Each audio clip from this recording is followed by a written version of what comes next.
construction of the tangent to the circle. So in this question, we have a circle, and then we have P that is the center and Q that is point on the circle. And we have to construct the tangent to the circle at point Q using only compass and straight edge.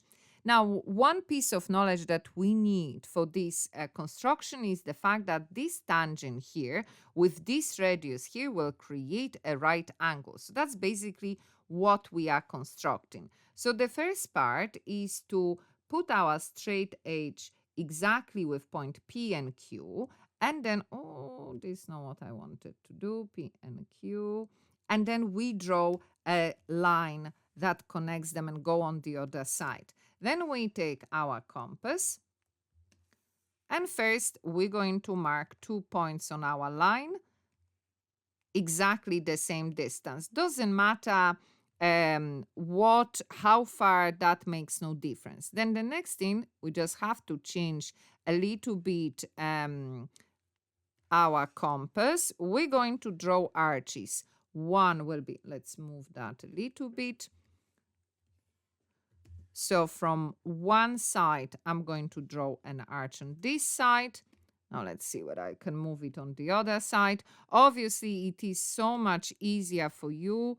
Oh, do you want to do that? It has to be the same length. Just give me a sec. Let me move my compass. It's much easier to do that in real life than on this equipment. And we have to then repeat without changing. That's the whole point. Without changing, we have to draw the other 2 arches.